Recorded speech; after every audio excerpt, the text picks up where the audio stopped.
위클리 브리핑 투자 전략 들어왔습니다. 오늘도 이성훈 연구원과 함께합니다. 안녕하십니까? 네, 안녕하십니까? 네, 반갑습니다. 요즘은 사실 미장보다 국장이 좀 더 이야기거리가 많은 것 같아요. 네, 맞습니다. 네, 미장은 그냥 그 뭐 관세 얘기 때문에 계속 뭐 경기 침체다 어떻다 이렇게 뭔가 다들 베팅을 주저하는 그런 분위기인데 오늘은 좀 국장 얘기를 좀 맞춰서 해보려고 합니다. 네. 코스피가 좀 선전하고 있고요. 지난주에 월화수목금 5일 동안 다 올랐습니다. 네. 외국인들의 강력한 매수세가 굉장히 크게 작용을 했었는데 어떻게 보셨나요? 네, 말씀해주신 대로 지난주 코스피 이제 외국인 순매수가 5거래 연속 순매수를 했고, 이제 주간 단위로는 사실 이제 이게 주간 기준으로 10주 만에 순매도에서 순매수로 전환을 한 거거든요. 야, 10주 만의 일이군요. 맞습니다. 이게 사실 뭐 반도체에 이제 집중이 된 감이 좀 없지 않아 있긴 한데, 그래도 이제 그간 좀 순매도세로 일관했던 외국인 수급 방향성이 어느 정도 조금 유의미한 변화가 좀 감지되지 않나라는 생각을 하고 있고요. 기본적으로 이제 국내 증시 밸류에이션 지표를 좀 보더라도 뭐 PBR이나 PER 기준 모두 이제 10년치 평균을 좀 하회하면서 여전히 이제 저평가 영역이 있다라는 점이 외국인의 수급을 좀 유인을 하는 요인이다라고 판단을 하고 있습니다. 그리고 이제 최근에 사실 반도체 업황 턴어라운드 기대감이 좀 부각이 되면서 지난해 좀 하반기 이후에부터 이제 좀 지속적으로 하향 조정되던 이제 코스피 영업이익 전망치도 최근에 좀 바닥을 다지고 반등하는 모습을 보이고 있는데요. 이러한 부분이 사실 이익 전망치가 좀 올라오면 어느 정도 밸류에이션 부담 완화로 작용을 할 수 있고 이건 차후에 더 점진적으로 외국인 수급 요인을 더 자극할 가능성이 어느 정도 있다라고 보고 있습니다. 이번 주 같은 경우에는 뭐 지난주에도 얘기 드렸지만 그 헌법재판소 이제 탄핵 선고 일정이 이번 주에는 진짜 발표될 수 있다라는 내용이 좀 나오고 있고 그렇군요. 그 외에 사실 이제 공매도 재개 일정들이 있어서 약간 변동성 장세가 예상이 되고 있는데 기본적으로 이제 공매도가 재개가 된다라고 하면 국내 증시에 이제 외국인들의 이제 투자 참여 비중이 어느 정도 높아질 수 있다라는 점도 국내 증시의 일부 이제 매력도를 좀 높일 수 있는 요인이다라고 보고 있습니다. 원달러 환율 자체도 최근에는 1,460원대로 좀 상승하는 흐름이 좀 신경을 쓰이고 있는데 정치적 리스크가 좀 일부 해소되면 이런 부분 좀 완화될 수 있다라고 보고 있기 때문에 좀 이번 주가 좀 약간 변곡점이 되지 않을까라고 생각을 하고 있습니다. 아, 그렇군요. 초반에 말씀드린 대로 뭐가 많네요. 일단은 외국인들이 사서 올랐다라는 부분도 긍정적이지만 여기 어떻게 보면은 삼성전자 반도체 중심으로 좀 유입이 됐다는 점에서 약간 좀 아쉬운 부분도 없지는 않고요. 그렇지만 그럼에도 불구하고 정말 10주 만에 이렇게 순매수로 전환이 됐다는 것 자체만으로 약간은 좀 변곡점을 기대해 볼 만한 그런 포인트가 있었구나라는 부분이고요. 환율이 지금 진짜 말씀하신 대로 달러는 떨어지는데 환율은 또 1,460원까지 올라갔군요. 이런 것들은 탄핵 선고 일정 그리고 상법 개정안 공매도 일정 이런 부분들과 연결지어서 이번 주 다음 주 내로는 약간은 조금 다시 완화될 수 있는 분위기도 있기 때문에 확실히 국장에 대한 메리트는 최근에 나쁘지 않은 것 같습니다. 예. 자, 그리고 잠깐 얘기가 나왔지만 삼성전자 6만 원을 뚫었거든요. 오늘은 아무래도 그 마이크론 여파를 피하지는 못해서 하락으로 시작을 했는데 그래도 6만 원 뚫은 게 정말 오랜만이라서 네, 맞습니다. 이번에 진짜 다르다고 봐도 되는 겁니까? 네, 뭐 일단 이번 주 같은 경우에는 사실 이게 이번 주 자체 이벤트는 좀 부재하지만 다음 주에 워낙 많은 일정들이 몰려 있잖아요. 그래서 삼성전자가 좀 지난주에 좀 많이 좀 가파르게 좀 상승한 것도 있어서 이번 주는 어느 정도 이제 숨고르기가 나타날 수 있다라고 보고 있는데 다만 지난주부터 시작해서 조금 재료들이 굉장히 많이 나오고 있는 상황입니다. 그래요? 뭐 대표적으로 사실 디램과 같은 이제 범용 메모리 가격이 조금 반등을 하면서 레거시 업황이 좀 회복이 되고 있지 않냐라는 부분들이 좀 얘기가 나오고 있고요. 뭐 중국 실물 지표 관점에서도 조금 호조세를 보이면서 이구환신 수혜 기대감이 좀 부각되는 점도 이제 반도체에 대한 좀 주가를 강세를 자극하는 요인이다라고 말씀을 드릴 수가 있고 사실 뭐 그거 외에도 삼성전자 이제 이재용 회장이 사직생의 각오로 뭐 이제 새신 메시지를 보낸 점도 그랬죠. 어느 정도 이제 긍정적인 분위기를 작용을 했다라고 보고 있고 특히 사실 이 외국계 증권사의 이 국내 반도체에 대한 시선이 조금 바뀌고 있다는 점도 중요하다라고 생각을 하고 있어요. 사실 그간 이제 반도체 겨울론에 대한 분위기를 좀 환기시켰던 이제 모건 스탠리 같은 일부 이제 외국계 증권사가 예. 지난주에 사실 삼성전자 목표가를 좀 상향을 했거든요. 맞아요. 이러한 부분들이 조금 전반적으로 그동안 조금 레거시 메모리 반도체에 대한 업황들이 조금 조기에 좀 해빙이 되지 않을 것이냐라는 기대감을 좀 불러일으키는 요인이다라고 말씀을 드릴 수가 있겠고요. 지난주 금요일 같은 경우에는 말씀해 주신 대로 실적이나 이제 가이던스 자체는 좋았는데 이게 낸드 분야에서 좀 이익률이 부진하면서 마이크론이 사실 지난주 금요일에 8% 급락을 맞아요. 했는데 사실 저는 개인적으로 좀 과도하지 않나라고 생각을 하고 있는 게 지난주 금요일에는 이 선물 옵션 만기일이 좀 겹치면서 마이크론 실적이 발표되고 조금 수급적인 영향이 조금 하락에 조금 많이 좀 억울했구나. 좀 그런 부분들이 가담을 하지 않았나라고 생각을 하고 있습니다. 그래서 어쨌든 마이크론 이제 컨퍼런스 콜에서도 알 수 있다시피 좀 레거시 업황에 대해서 조금 반등할 수 있다라는 그 기조도 좀 확인을 할 수 있었고, 그래서 이번 주 같은 경우에는 결론적으로는 단기 숨고르기 흐름을 보일 수 있으나 외국인 수급 자체가 국내 증시로 들어온다라고 하면 결국에는 이제 그간 좀 비워두었던 삼성전자를 중심으로 수급이 찰 수 있다라는 점을 감안을 한다면 어느 정도 이제 조정 시 매수 관점으로 대응하는 것이 맞지 않나라고 생각을 하고 있습니다. 그렇군요. 말씀해 주신 대로 뭐 다른 여러 가지 요인들이 있겠지만 모건 스탠리가 입장을 좀 바꿨다는 거, 이게 조금 컸던 것 같아요. 외국인 투자자들을 다 같이 좀 불러 모을 수 있는 그런 어떤 중요한 뇌관이 됐던 것 같고, 또 그리고 업황도 지금 나빠지다가 이제 올라오려고 턴어라운드를 준비하고 있다고 하니까 마이크론의 이슈는 잠깐 지나가는 이슈로 마무리가 됐으면 좋겠다는 생각이 있네요. 자, 그러면 다른 쪽이 더 궁금해요. 예를 들면 지난주에 이제 한화 에어로스페이스 이슈가 또 되게 컸지 않습니까? 네, 맞습니다. 그러면서 이제 조선방산이 안 그래도 조금 불안불안하다 싶은 랠리였는데 그게 완전히 무너져 내렸거든요. 네. 이제 좀 끝났나요? 어떻게 보십니까? 이게 사실 중장기적으로 봤을 때는 뭐 펀더멘털이나 이제 트럼프 2기 수혜 관점에서 봤을 때 이 중장기적인 주도력 자체는 잃지는 않을 것이다라고 보고 있어요. 다만 최근의 조정 자체가 결국에는 좀 연초 이후에 가파른 상승에 따른 이제 단기 밸류에이션 부담이 있고, 이게 사실 국내 증시가 좀 상승을 하면서 신용 장과 같은 일부 레버리지성 자금 부담이 좀 높아진 상황에서 이게 3월 31일에 이제 공매도 재개가 일정이 있지 않습니까? 그럼 또 많이 오른 종목들은 약간 타깃이 될 수밖에 없고. 그렇죠. 사실 지난 이제 공매도 과거 사례를 보더라도 이게 단기적으로는 어느 정도 조금 주가가 가파르게 상승했던 업종들 중심으로 사실 조금 자금이 로테이션 되는 부분들이 있어 왔거든요. 그래서 최근에 사실 제가 이제 코스피나 이제 코스닥 대차장고 공매도에 이제 선행지표로 해석되는 대차장고를 업데이트를 해봐도 최근에 전반적으로 상장사의 대차장고가 좀 많이 올라오고 있습니다. 이러한 부분들이 조금 기존의 이제 주도주에서 낙폭 가대나 좀 저평가받던 가치주로 조금 자금이 로테이션 되는 구간이다라고 보고 있고요. 업종별 수익률만 보더라도 뭐 저희 이제 2차 전지나 헬스케어 그리고 뭐 조선과 같은 부분들이 3월 내에 이제 계속 부진을 했었고, 방사는 사실 좀 견조한 흐름을 보였었는데 지난주에 사실 조금 주가가 흐름이 좀 부진하더니 이 한화 에어로스페이스 유상증자가 어떻게 보면 주가 하락의 일부 트리거로 좀 작용을 한 상황입니다. 결국에는 단기적으로는 이제 공매도 타깃이 될 수 있는 조선 방산에서 이러한 이제 소나기는 좀 피할 필요가 있다라고 보고 있고, 공매도에 대한 어느 정도 단기적인 영향력이 지나가는 1, 2주 정도로 지나고 나서 실적 1분기 실적신에 가까워지면서 해당 업종들에 대한 관심을 좀 가지는 것이 어떻냐라고 생각을 하고 있습니다. 그러네요. 공매도가 다음 주거든요. 31일부터 시작. 그러니까 이번 주에는 그 전에 뭐 대차장고 말씀하셨던 거 그게 계속 좀 늘어날 가능성이 있을 것 같아요. 공매도를 시작하기에 앞서서 이렇게 세팅을 좀 해놓는 거죠. 근데 보통 공매도의 타깃은 그동안 많이 올랐던 섹터에서 많이 발생을 하기 때문에, 과거의 2차 전지도 사실 2차 전지 여설하기보다 2차 전지가 너무 그때 거품이 좀 심하게 꼈었기 때문에 공매도가 많이 발생한 거잖아요. 뭐 물론 조선방사는 거품이라고 얘기하기는 좀 어렵기는 합니다만 그래도 약간 좀 불안함을 지울 수는 없는 그런 상황이네요.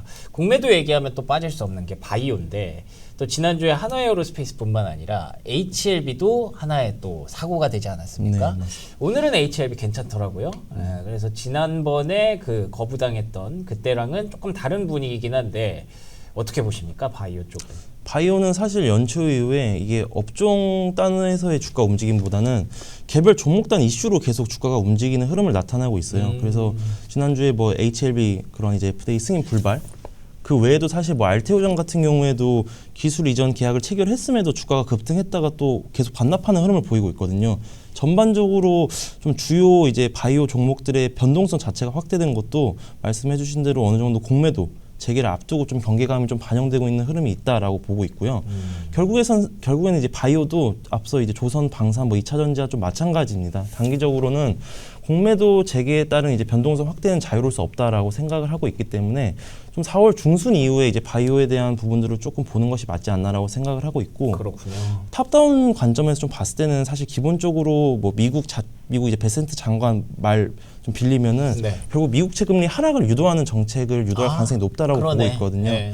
금리 자체도 하락을 하고 있고 4월, 5월 뭐 이제 바이오와 관련된 학회 일정 그런 모멘텀들이 좀 산재하고 있다는 점 감안을 한다면 좀 4월 중순이나 말부터 사실 바이오를 좀 보는 것이 어떻지 않냐라고 개인적으로 좀 생각을 하고 있습니다. 알겠습니다. 뭐 방산, 조선, 바이오 다 같이 반도체가 좀 힘겨워할 때 시장의 빈자리를 잘 메워줬던 그런 섹터인데 이제는 공매도 재개를 앞두고 있는 구간에서 약간은 조금 부담감이 있을 수도 있는 섹터로 바뀌었습니다. 그렇기 때문에 3월 말, 4월 초까지는 약간은 좀 시간을 좀 더 두고 보자라는 관점 주셨고요.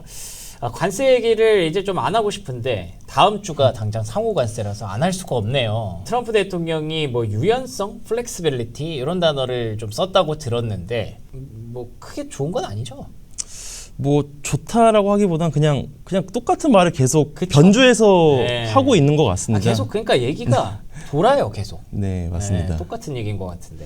근데 사실 뭐 지난주 금요일 증시 반응은 이게 관세 유연성은 있겠지만 기본적으로 상호주의라고 하면서 쭉 진짜 애매하게 발언을 했는데 네네. 후자보다는 전자에 조금 반응을 한 것 같아요. 유연성에? 그렇죠.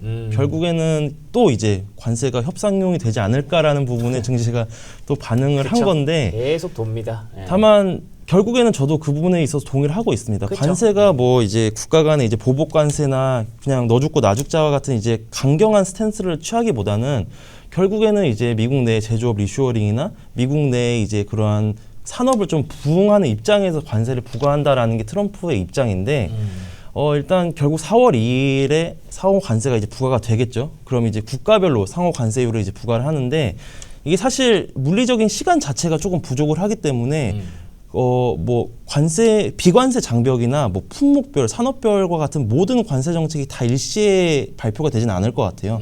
그래서 이제 최근에 이제 나타나는 그 발언들이 더티 15 국가들의 조금 맞아요. 집중화된 이제 관세율을 발표를 하겠다라고 언급을 했거든요. 이 더티 15 국가가 15개 국가인 줄 알았는데 그게 아니고 아니에요? 네, 아니더라고요. 좀 대미국 무역 흑자가 높은 15%의 더티 그래요? 국가더라고요. 몰랐네. 그래서 사실 뭐 15개 국가든 15% 국가든 그럼 우리나라 거의 무조건 포함이네요. 그렇죠. 저희가 대미국 무역 흑자의 8위에 지금 랭크를 하고 그러니까요. 있기 때문에 이게 사실 이번 주에는 조금 가장 화두가 되지 않을까라고 생각을 하고 있고 경계감이 좀 높아질 것 같습니다. 근데 결론적으로는 뭐 이제 최근에 저희 이제 뭐 산업부 장관 인터뷰나 유럽의 행보들을 좀 보더라도 유럽도 사실 미국의 이제 보복 관세를 이제 부과하기로 해놓고 상호 관세 발표하는 거 본 다음에 맞아요. 사실 이거 유예를 했잖아요. 네.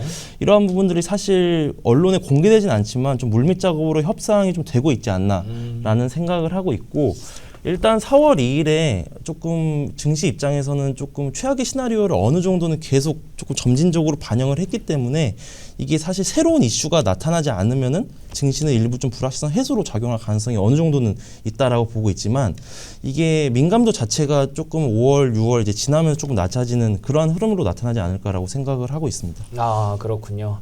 관세 얘기는 참 이제 그 하기도 좀 애매한 게 계속 똑같은 얘기가 반복되고 결국에는 저희가 내릴 수 있는 결론은 그거밖에 없어요. 설마 미국이 경기 침체를 스스로 자초하겠느냐.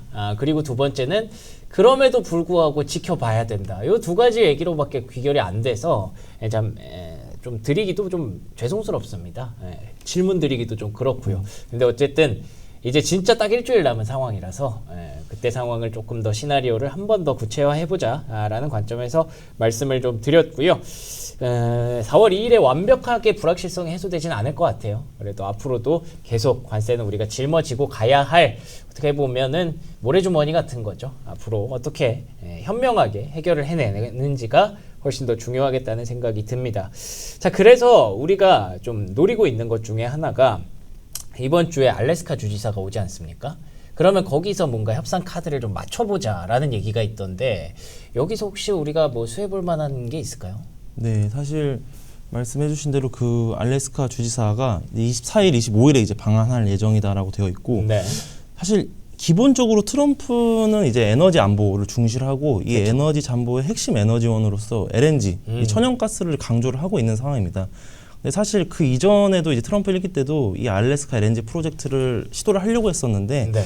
이게 경제성적인 이제 문제들이 있었기 때문에 조금 이제 실행하기가 어려웠고 이거를 최근에 이제 하는 부분들이 아시아 시장과 아시아 국가들이 좀 참여를 해야 된다라고 유도를 하고 있는 부분들이 없잖아 있거든요. 그렇죠. 그래서 최근에 사실 대만이 먼저 선제적으로 참여를 하겠다라고 발표를 한 상황이고 이번 주에 사실 한국이나 뭐 일본과 같은 경우에도 참여를 할 수 있다라는 그 기대감 때문에 최근에 뭐 가스관이나 맞아요. 뭐 그런 관광주들이 계속 이제 시세를 분출하고 있는 상황인데 결국에는 이 부분도 그 미국과 이제 한국의 어느 정도 그런 협력 부분에 있어서 일종의 이제 조선도 유사한 모멘텀 관점에서 좀 그러네요. 주가가 상승을 했잖아요. 네. 그래서 이러한 부분들이 계속 모멘텀으로 이어질 수는 있다라고 생각을 하고 있는데 다만 최근 일부 중소형 철강사 같은 경우에는 조금 기대감을 너무 단기에 반영을 해서 아, 맞죠. 난리가 주가가 났죠. 예. 급등을 한 부분이 없지 않아 있다라고 생각을 코스피를 하고 막 있습니다. 정지시키고 막 네, 그랬었죠. 맞습니다. 예. 이게 또 공매도랑 또 연결을 해보면은 이게 또 사실 그러네. 조금 복합적인 문제가 생길 수가 있기 때문에